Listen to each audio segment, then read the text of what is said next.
Hey there, horror movie tea sippers. The following podcast episode will contain spoilers for the movie we are about to review. If you have not seen the movie and do not wish to have anything ruined prematurely, please do not continue to watch or listen until you have seen the movie. And welcome to the Horror Movie Tea Podcast.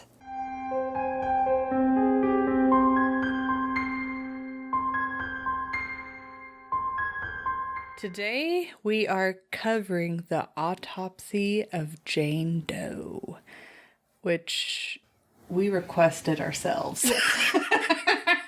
But before we go into the review, let's grab our cups and talk about tea. So, How dare. I am drinking the Plum Deluxe Portland Rose City Chai Tea, and I decided to get a little fancy and do the cream honey with cinnamon, and that it's literally just raw honey and cinnamon. But this tea has black tea, rooibos tea, Oregon rose petals, cardamom, ginger, cinnamon, lemongrass, blackberry, and almond essence. And apparently it's low caffeine. We'll get more later. We will have plenty of caffeine. Oh, yes. And I am drinking Bigelow's Medley Herbal Tea. And it is caffeine free. And it shows peppermint leaves, spearmint leaves, rose hip, lemon peel, and hibiscus. Cool. But as always, thank you so much to Plum Deluxe for allowing us to continue to do what we love. And for our lovely tea sippers out there, brew yourself a cup of tea, sit back, relax, and we hope you enjoy the review. So, The Autopsy of Jane Doe, which, by the way, it's only a movie called this, but it came out in 2016, if you want context on how recent it is. But for the summary, a coroner father and his son are pulled into a complex mystery while attempting to identify the body of a young woman who was apparently harboring dark secrets. IMDb? Yes. I did tweak it a little bit, but yeah. So for entertainment, man, this movie, like, me and Jess were so excited when we saw the trailer for it before the movie even came out initially. Yes. And then and it's like, we were kind of scared. It's like, whenever you are so excited for, especially a horror movie, and you watch it, you're just like, what disappointment is it going to throw at me? Yeah. It's easy to get too hyped for, especially a horror movie. Yeah, but it's like, honestly, this one did not disappoint. No, it was good. It was really good. Like, looking back, there's maybe a few things I'll touch on that I think could be improved, but yes. I mean, this is a top tier horror movie. Like, for us seasoned horror fans, we for it to even still like freak us out even after multiple watching. Yeah. So for me, like, I think because of the end, it's not my go-to horror movie because I don't really necessarily enjoy the horror movies that always end badly. Like that's why I like the Conjuring movies, is because at the end you're like, oh, everything's okay, everything's happy again. But like, this one is like, no. And the cycle continues, and there will continue to be death and suffering. Anyways, so this is definitely a movie that I watch over and over again, but it's not like my top pick. It's like my second pick. So because of that, I would rate this a 7.75, almost an 8. Like, 8 is like, we'll watch no matter what mood I'm in. But this one is like, I have to be in a little bit more specific of a mood. But I love how even before they start explaining what's happening, they give you small clues throughout the movie on like what's coming up.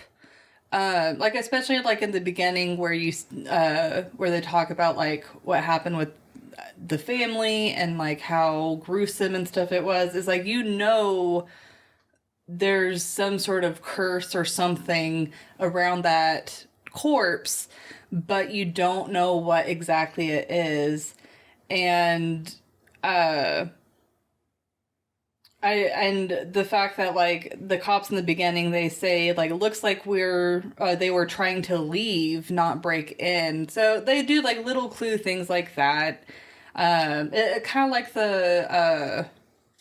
well, another kind of like a Hell House LLC. That episode hasn't come out yet, but those who have seen that movie, it kind of clues you in into what's happening, and you just have to sit back and witness. You're along for the ride. Witness me. Yes.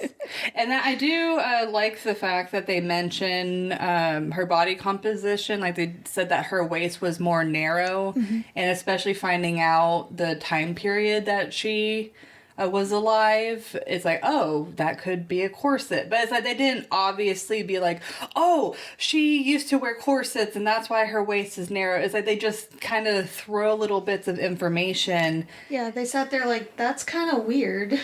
Yeah. And they're like, well, what could cause that? Well, if you wear one long enough, a corset, but those kind of went out of style a couple hundred years ago. Yeah. So it's like they don't... It's kind of a happy middle. Like they don't treat the audience like they're stupid. Like they don't like make it so obvious that you're like, okay, I know the whole mystery by the end of the movie. It's like, at least for me, it took a couple of watches before I felt like fully comfortable with like understanding what they were trying to say happened to her. But they also aren't like so mysterious about it that they're like, oh, we'll give you the clues, but the audience literally has to be the one to figure it out. Like it's a happy middle. But yeah, overall, I love how it's a super creepy atmosphere.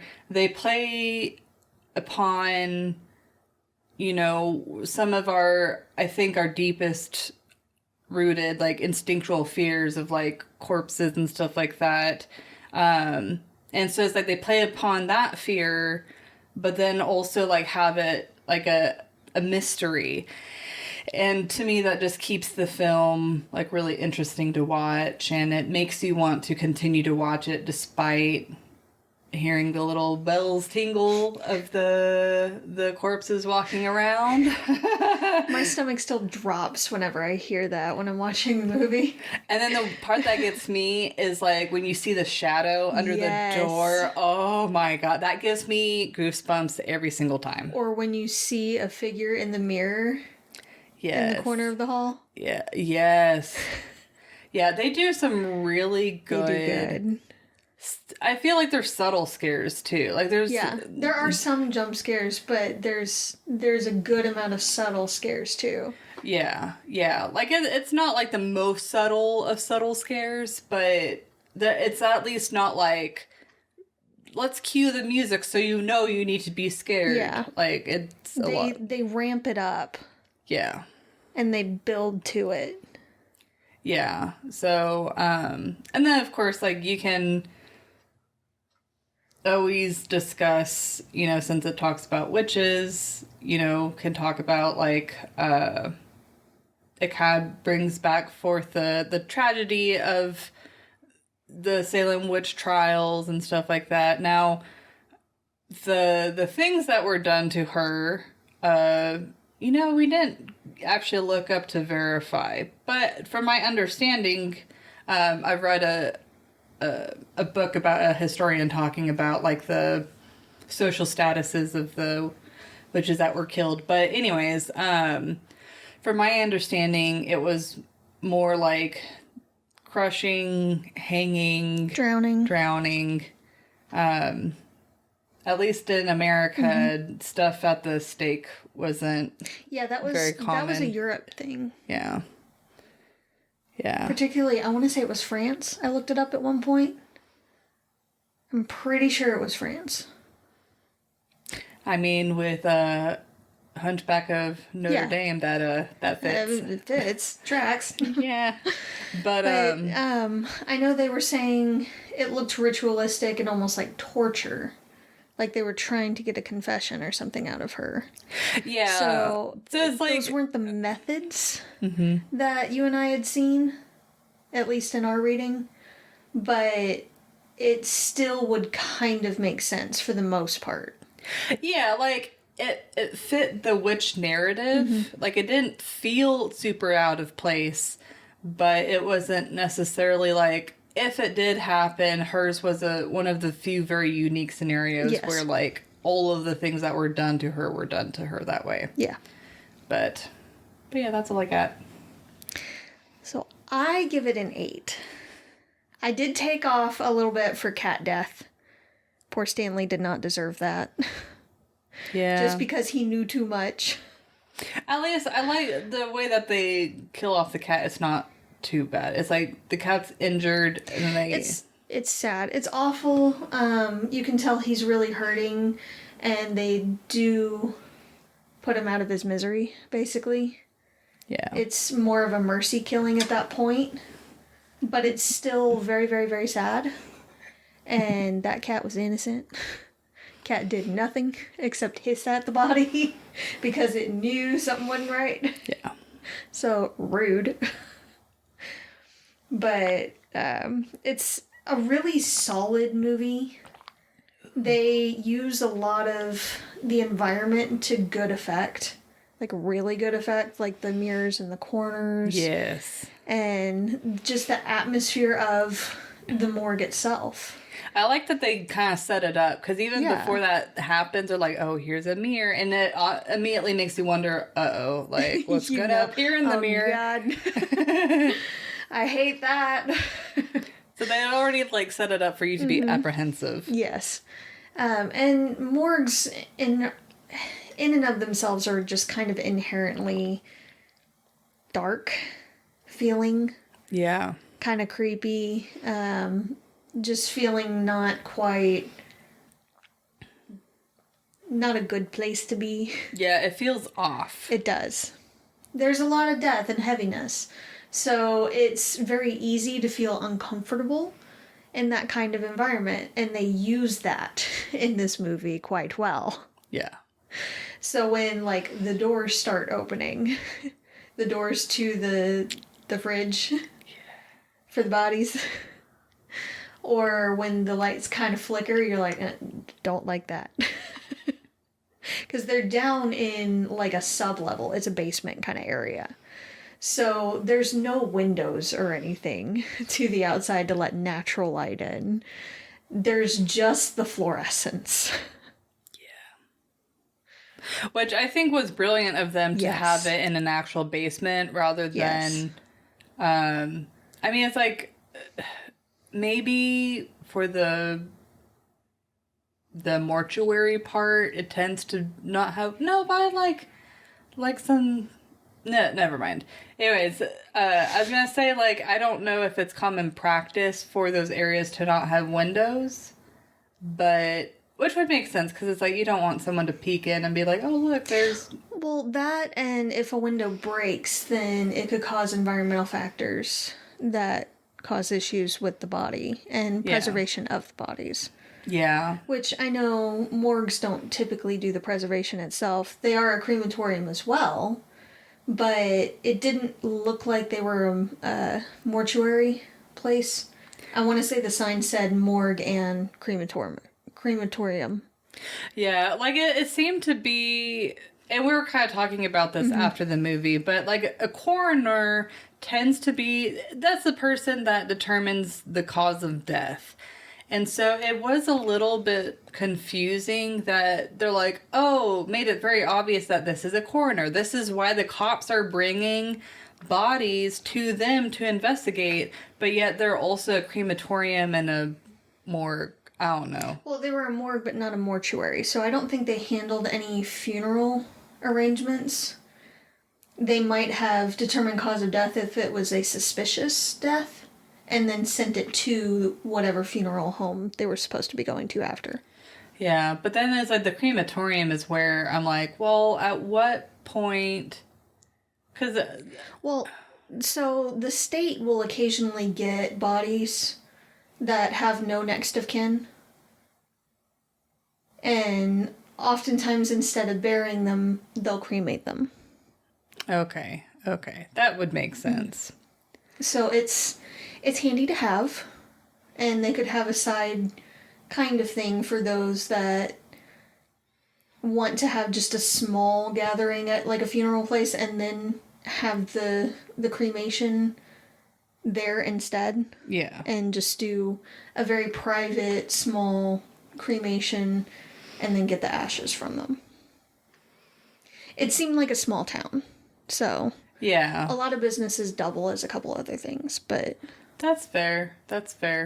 But yeah, that was a little confusing, but of course I'm not... But we don't know much about the Yeah, industry. we're not a part of that scene, so... It's still interesting to us, and we would love to hear more about it. If there are any morticians or coroners out there that can clarify it for us, please. But back on topic. Yes, sorry. So they do a good job of using the environment and making it feel a little unsettling even before things even happen. So they do really, really well there. And the people, the main characters of the story are not stupid. They do make some unwise decisions, but on the whole, they're very intelligent and they mostly keep their wits about them. So they are very stubborn, especially the dad. Yes. And got to finish the job. We have a job to do. We need to finish it. He needs this information. The sheriff needs this information. So we're going to do this. But when stuff really starts ramping up, and they're like, okay, nope, I'm done. Like, the fridge doors open and bodies start coming out and all. They're like, yeah, you know what, we're done. And they start to try to leave. When they can't leave due to a tree, or what they think happened was a tree fell on the doors to the outside, then they try to use a cell phone. The cell phone, of course, has no service. And I should mention, they did try to use the elevator first, but with the power issues, they weren't going to get the elevator down there, so then they tried the external door. When the cell phone has no signal, they're like, okay, there's a landline in the study. So let's go there. They go there, and they think that they get a line out to the sheriff's office, but it's a very bad connection, and the call gets cut off. So they end up hearing stuff out in the hall and the bell tinkling, which was awful. And they block the door, which was wonderful, with a heavy filing cabinet. So they do things that they're a bit reactive, but they're smart reactions on the whole. And they're very problem solving. So they see, okay, here's the problem. Here's what we can do to try to get around this problem. Yeah. So they do a really good job of that. It's not just stupid decision after stupid decision after stupid decision just because movies got a movie. And it's so refreshing to watch a movie that has smart decisions, but they still end up screwed. Because that is so terrifying to be in a situation like that. You do all of the right things, or at least most of them, and you still end up in the worst possible situation. Yeah. So it gives you a stronger feeling of hopelessness while you're watching them go through this, and you're really pulling for them. And it makes it all the more heartbreaking when they don't make it out. And that's probably why it's not my, like, I'm going to watch this over and over again movie, because you can feel the hopelessness. I love that, though. Like, it sucks because it doesn't have a happy ending, but at the same time, they do such a good job with it. Yeah, like, And you it's the don't best. get it often. Yeah, yeah. Like, it's not like an unsatisfying ending. It's not entirely. There are some things that are a little... I got questions, of course. But on the whole, they do a really good job with it, and it doesn't feel quite as frustratingly unfinished. Yeah. You know it's going to continue. You're kind of interested to see what happens to the next one, to the next round of people that get it. But you don't feel unsatisfied about what happened for the rest of the movie. Yeah. And the fact that there's not a sequel is probably good. Because oftentimes it doesn't work. Watch there be, like, a sequel Probably, now that I've said that. in the next year or two. Yeah, it's probably going to happen now that I said that. It's out there. Like, I could see a sequel being decent if they, like, change it up a lot and bring new things to the table. But it doesn't need a sequel for sure. It really doesn't need a sequel. I think if they changed it too much, like they went away from what they had initially found, then it would be a problem. Because they've already established these were her injuries, this is what was done to her, and this is her modus operandi. This is her MO. Like, honestly, I would think it would be difficult to do well. Yes. But it'd be interesting to see, like, well, what if there's enough people that she's able to, like, come back? Yes. And what that would if be she like. came back fully, or make the movie not so much about what happened to her previously, but stopping her from doing this to them, but also to anyone else down the road. So they could make another. I'm kind of hoping that they don't, though, because it's so good as is. Just, it's an easy way to water down yeah, a series. Yeah. Please just don't touch it. No touchy. No touchy. No touch. But they could, if they do it really well and don't change the parts that we've already seen too much. Yeah. Like, be true to the original, but take it a step further. That would be fine. We would be very apprehensive about watching it. We would. It'd have to be very good. We would still watch it. Because we would have to. But it really doesn't need one. But that's what I've got on the entertainment. I love this movie. It was so much fun. It is terrifying to watch. But it's also really, really cool. The things that they talk about and the process that they do things, and they're basically investigating what happened to her without trying to figure out the why. Just what happened. Yeah, and it's like, I know that not everybody is creeped out by, like, bodies or whatever, and I feel like it's still a movie that they'd find interesting because of the mystery. Yes, absolutely.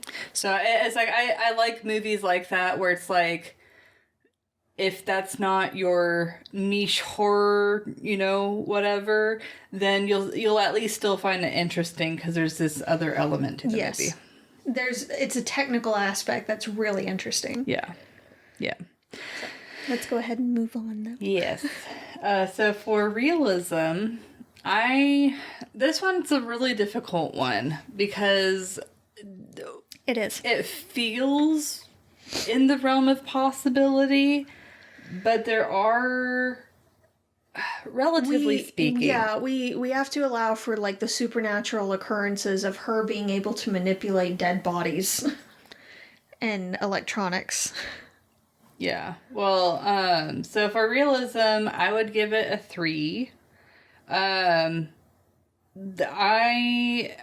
feel like they do a great job with, like, demonstrating how coroners operate, especially with the very first body before they bring in Jane Doe, where he's kind of demonstrating to his son that it's not as easy as like cutting open a body and being like, oh, this is how they died. Like, you know, they think initially, oh, this is how, or the son thinks initially, this is how he died. But then the father's like, well, wait a moment. Like, let's check these other. You didn't check everything. Yeah. And so they end up finding a different cause of death. So it not only establishes that death in itself is not always clear cut, but it also shows kind of shows you what they have to do whenever they bring in Jane Doe, and that they kind of expect everything to not be as it seems, but then that ends up surprising them. The diagnostics with their descriptions are pretty accurate, but the inaccuracies as far as decomposition were... Wait. Yeah, there were some inaccuracies regarding decomposition. Like when clouded eyes set in. He said it was a few days, but it's actually within 2 hours according to the National Institute of Health. And I think they mention rigor mortis too, but I think that one was okay. Yeah, that one seemed plausible. And they mentioned the temperature of the body was cold, but they did also mention that could be due to different environmental factors. Yeah, like which was nice. Yeah, like especially since they found her in the ground in a basement. I would imagine that it would make sense that she'd be colder. And then, but my biggest complaint is, to me, stood. Thank you. What stood out, I can't talk, I know, I'm it's sorry. All good. What stood out as like super, like, what the heck is going on is when they attempt to call the police and you can hear the police on the other end, but then the line disconnects and the police don't come at all to at least check out and make sure that everything's okay.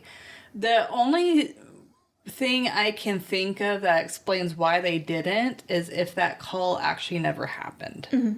If it was all in their heads. Because it's like you do find out at the very end that, well, I don't know. Was it our theory that the girlfriend actually did not die, or did they actually show that she didn't actually die? They didn't show it. It's very unclear, and the internet is also kind of split, apparently, because they never show her body when the sheriff and his team were there processing the scene. They don't show the aftermath fully. They just show them finding the son and the dad. Yeah. And taking out 2 bodies. Now, it could also be that they had already taken her body and just didn't really show them processing that area. But it seems kind of unlikely. Or they were waiting for another truck. But at that point, everyone was starting to pull out of that building at the very end.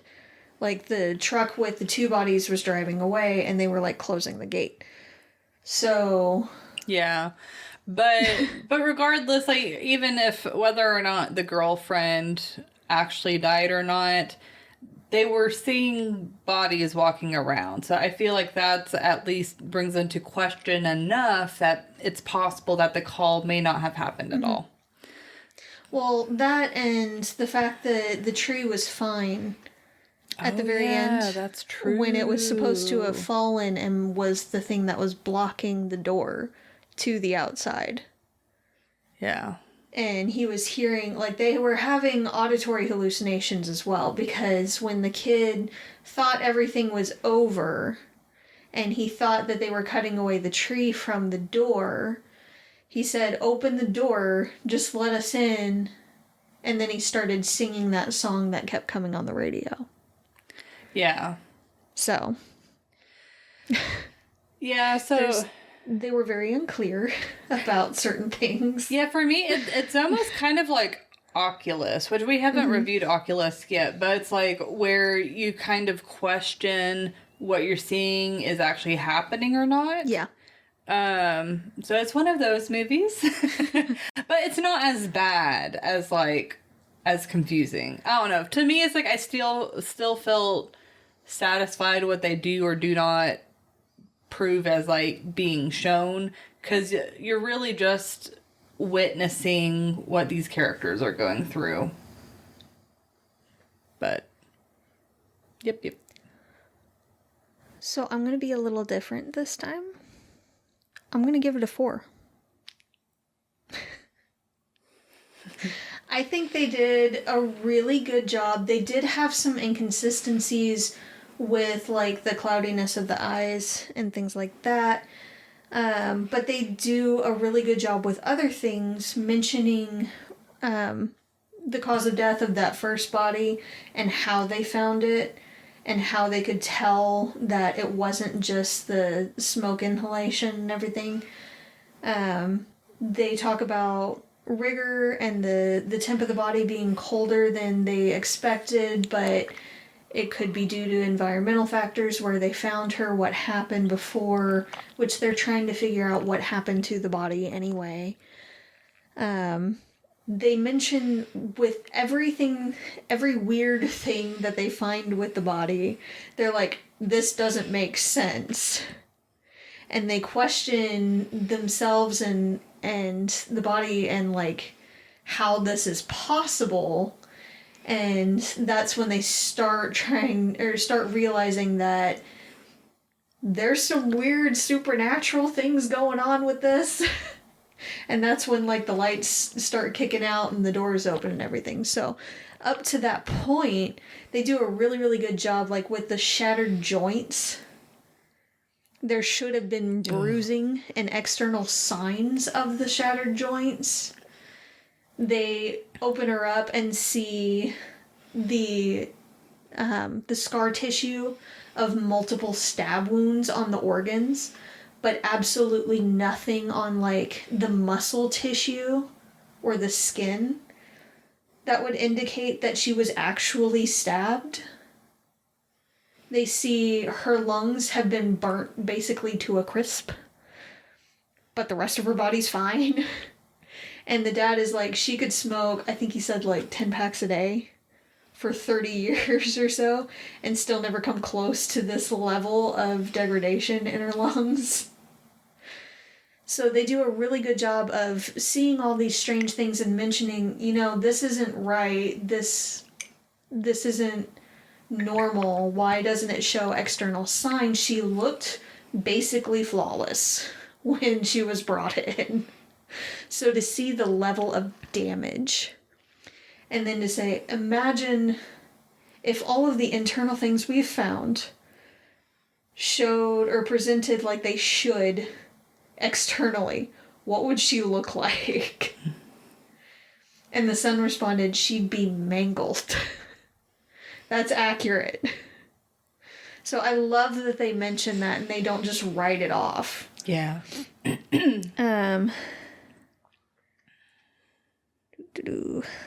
They, again, do a really good job of making good decisions, rational, coherent decisions that you can easily believe people would make in this situation. The son, at a couple different points, is like, this is kind of weird and uncomfortable. Maybe we should do this in the morning. You sure we shouldn't hold off and do this a little later? And it was the dad being stubborn, saying, no, the sheriff said he needed it tonight, so we can't just put it off. Which seems plausible and believable, you know, he's kind of writing the kid off a little bit, thinking, you know, he's being lazy or wants to go out with his girlfriend or he's tired, you know, but we got a job to finish. Which is a bit unfair, because it's like, A little. he literally postponed going to the movies for Yeah. his dad. Though, Or he's getting freaked out for no reason. yeah. Though do have to bring into question, and we didn't look this up, but it does seem like an extremely fast turnaround time for the sheriff to ask him to know the answers by the next day. It is. I feel like it definitely is, especially for such an odd situation like that. Now, the sheriff probably thought that since she looked flawless when they brought her in, that it would likely be a fairly easy autopsy and quick, just to figure out what happened to her cause of death-wise. But if they couldn't find anything wrong internally, then they would have had to have performed a tox screen, which would take time. So it's kind of a big ask to get a cause of death. Yeah. Within, 12 hours. Yeah. And that's being generous. 12 hours. It's like, don't you realize that he sleeps? Yeah. Yeah. So that did seem a little fast there. The call not going through, that really bugged me as well. But like we were talking about after we finished the movie, I think the way they were trying to present it was the call never actually went through. Which would make sense, because then morning comes and the sheriff gets there and realizes there's carnage. Yeah, because let's be real, Jane Doe is the one pulling all of the strings. Yes. So if she allowed the call to go through, she would risk being interrupted with trying to come back. Or just, even if she's not trying to come back, she's trying to exact revenge, if nothing else, on the people that continue to harm her body. Yeah. So she doesn't want that, her own ritual, basically, interrupted. Yeah, which I guess we didn't mention in the entertainment, but I saw one person commenting on this movie and gave a perspective that I hadn't honestly thought of. I was like, oh, yeah. Where it's like, this movie is very much about bodily autonomy. Oh, yeah, for sure. And, her body was desecrated when she was alive during the witch trials, and kind of her being like, no one will desecrate my body again. Mm-hmm. And taking out revenge or vengeance on anyone who tries. Yeah. So, but that's, back to the call thing, that's the only thing I can think of to where if a call had gone through, absolutely no one coming to check makes no sense whatsoever. Because for as pushy as he was being about needing the cause of death as soon as humanly possible, like the next morning, if he had gotten a call and it dropped, then logic would dictate, well, maybe he got the cause of death and he was trying to call me about it so that I'd have the info. And if he can't get a call back through, because they would likely at least try to call back, if a call wasn't getting through, then he'd likely send someone over or go over himself and be like, okay, so you called, do you have the cause of death yet? Is that what you were calling about? Mm-hmm. If that wasn't what you were calling about, what's the issue? Because something's wrong. Yeah. So the only thing that really makes sense there is if the call didn't actually go through. Yeah. But it's very unclear, which is frustrating and why I took off some. Yeah, like we said before, it's like this movie, it definitely gives you some information, but doesn't spell out everything. Yes. The other big thing that I counted off for was because the inconsistent aggressive spirit of this woman is very inconsistent. We have no idea how long she was in the ground in that basement before someone found her and all of this started. We have no idea how long that family had been living in that house peacefully with no issues until they found her. And even when they found her, what could they possibly have done to make her attack them? Because just finding her doesn't make that much sense. Yeah. Now, it makes perfect sense when they're cutting into her for the autopsy and finding all these things. But, and that she didn't do anything on the drive there because they were just transporting her. But at the very end of the movie, when they're going to transport her to the next county over, she changes the radio. Like she's going to start attacking again. So, why? Like, the driver hasn't even looked back there. Why is she starting up again? It's just very, very inconsistent. So, I wish that instead of showing us the family at the very beginning, I think it would have made a lot more sense if maybe she was out in an unmarked grave kind of thing in the woods. And a development company started messing with that area and discovered the body. Called the sheriff. And the sheriff was like, this is super weird. She looks... I can't tell outwardly if this was foul play or not. Like, it's weird because she's in the middle of the woods for no reason. But I can't tell how she was killed right off the bat just by looking at her. So, transport her to the morgue. Alright, give me something. I think it would be interesting if they did, like, a prequel to, like, just, to know how she got in that basement in the first place. Yeah. Or if it was, like, just a freak thing. Yeah. Now, they could have potentially, whoever dealt with her before, buried her in that location super far down, as far as they possibly could. And they just happened to build a house there, and the basement was low enough that when they started trying to do renovations and things, they discovered a body. But how did whoever had her before get her to that point? Because they seemed more south. They seemed further south. And they said that she would have come from the northeast. Yeah. So she was a good distance away from what it sounded like. So how did the people that dealt with her before not end up dead? First off. Well, and plus, like, I mean, of course, we don't know what happened to the initial people, like, what they did, but it at least appeared like they just, like, dug her up and then maybe, like, didn't touch her, like... I mean, I would hope that they would have called the police. So it's like that into question. But then also, like, since they dug her up, could you really consider that desecrating her body versus, like, cutting into her, like, the coroner? Yeah, I could see it being they're disturbing her rest. But it just seemed off. Yeah, it doesn't make sense that her revenge was...